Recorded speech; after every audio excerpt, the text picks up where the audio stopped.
This is Poetry for Warriors Daily, your daily dose of Poetry for Warriors.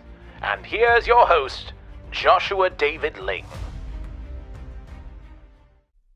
2. Witnessing Manfolk. When Serena turned 16, she swam as fast as she could, up to the surface to see the manfolk, that they might be understood. But when her head broke through the surface, what do you think she saw? A vessel floating on the surface as long as a sea monster was tall. She marveled at its colored mass of purple and of gold, and the little school of white things that floated around the vessel bold. They shrieked and called discordant songs as they scavenged for a meal. Serena then thought to herself, "How can this all be real?" She swam a fair bit closer, keeping out of sight. She didn't want to stir up a storm or cause the manfolk fright. And as she did, she heard a voice cutting through the waves, and it was the sound of a man-bard, and he was heaping out praise. Prince Silas drew closer to the burning building, as it swayed and almost collapsed. He heard the screams of the little ones trapped inside the black. He pushed through the smoke, the flame and the heat, and braved it all despite, knowing that he might die at any moment, yet he didn't lose the fight. He saved 5 children, all the ones who were trapped there in that house, selflessly braving the fire of Hephaestus and the danger all about.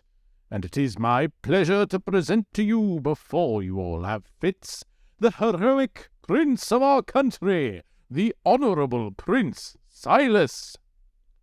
The people clapped, and the prince stepped out. Serena was amazed. Hearing stories of the man's bravery made it hard to move her gaze. The people sang a simple song, and Serena joined right in. She wished she hadn't soon after, as the air began to spin. Waterspouts, whirlpools, maelstroms, rain, and more. Lightning raged, thunder roared, and the manfolk were shook to the core. They all scrambled fast to steady their ship before they were overcome.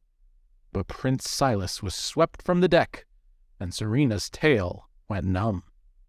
She dove below the ship straight to the prince's floating form, and she held him just above the water in the ever-increasing storm. Her tail screamed in pain and effort as she pushed with the extra weight.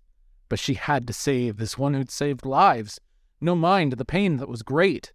She dragged and dragged with all her might until she reached dry land. Her skin and scales cried out on contact with the still hot sand.